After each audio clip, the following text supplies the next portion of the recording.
Saudara-saudara sekalian, kehidupan manusia modern tidak bisa lagi dipisahkan dengan keberadaan sosial media atau media sosial.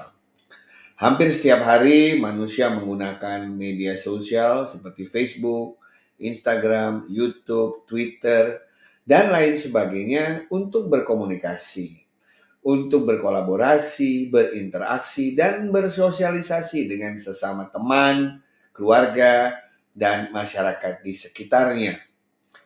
Ada banyak tujuan orang menggunakan sosial media, seperti memperkenalkan brand yang dimiliki, perusahaan, produk, jasa, atau mungkin seseorang, identitas seseorang gitu ya.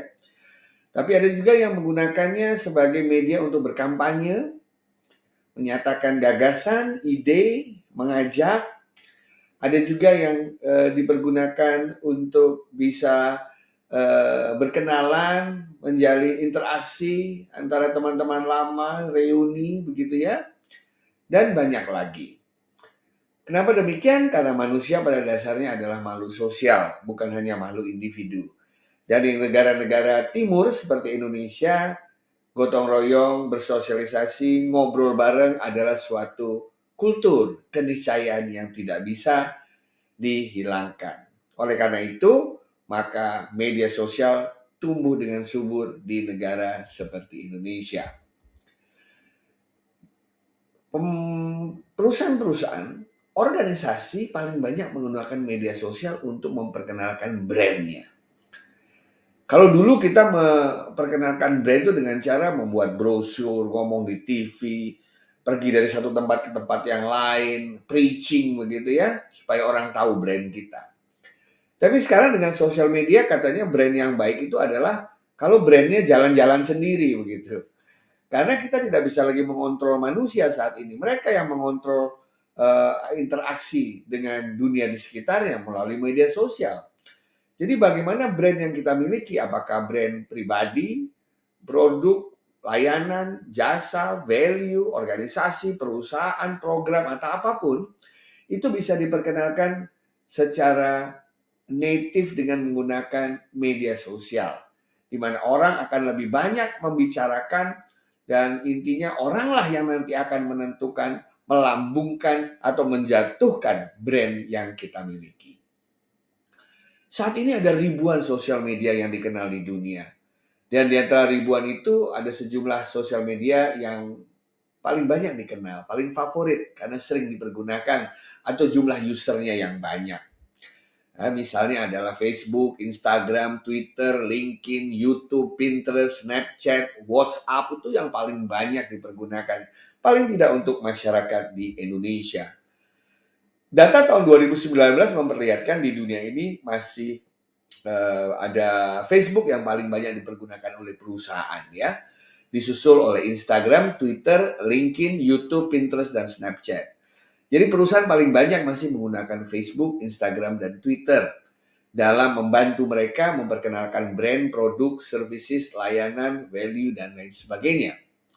Sementara sosial media yang paling populer dipergunakan ya oleh publik tentu saja, dilihat lagi banyaknya jumlah user, adalah Facebook nomor 1. Di tahun 2019 paling tidak tercatat 2,2 billion ya miliar manusia menggunakan Facebook. Kedua adalah YouTube, 1,9 miliar orang, 1,5 miliar orang menggunakan WhatsApp. Baru kemudian disusul oleh Facebook Messenger, WeChat, Instagram, dan lain sebagainya. Nah, sementara channel yang paling banyak dipakai untuk konten yang bersifat marketing, terutama oleh perusahaan, itu ternyata nomor 1, perusahaan masih mempercayakan pada website buatannya sendiri atau own website. Karena mungkin di situ mereka bisa mengendalikan, bisa mengontrolnya, bisa telling the truth apa adanya. Baru yang kedua, mereka mempercayakan kepada Facebook. Yang ketiga, kembali email yang dikendalikan oleh perusahaan. Karena mungkin dia bisa mentargetkan kepada siapa email tersebut ditujukan. Baru yang keempat, masih model lama yaitu press release. Baru kemudian YouTube, kembali media cetak, baru search engine optimization. Jadi kalau kita melihat 5 besar dari channel yang dipakai oleh perusahaan untuk melancarkan marketing dengan memberikan konten, nampak masih ada mix ya antara model konvensional yang diperkaya atau dilengkapi dengan social media. Nah, Facebook menjadi pionir karena dimulai tahun 2004 ya, diperkenalkan secara sangat masif, kemudian disusul oleh YouTube 2005, Twitter 2006, dan seterusnya, dan yang paling baru adalah Snapchat tahun 2011. Dan Anda melihat semakin lama berdiri, semakin banyak yang mempergunakan.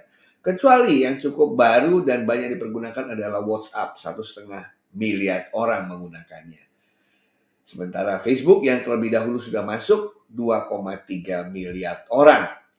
Dan kalau semua itu digabungkan pada saat ini, paling tidak ada 4 miliar orang menggunakan media sosial.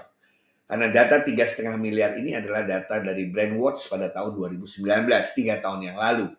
Saya perkirakan paling tidak sekarang sudah 4 miliar lebih yang menggunakan sosial media. Artinya apa? Artinya kanal ini sangat menjanjikan. Kanal ini memberikan potensi yang besar bagi perusahaan untuk bisa berkomunikasi, bisa berkenalan, bisa berinteraksi, dan tentu saja bertransaksi dengan para customer-nya secara efektif dan efisien. Sekian dan terima kasih.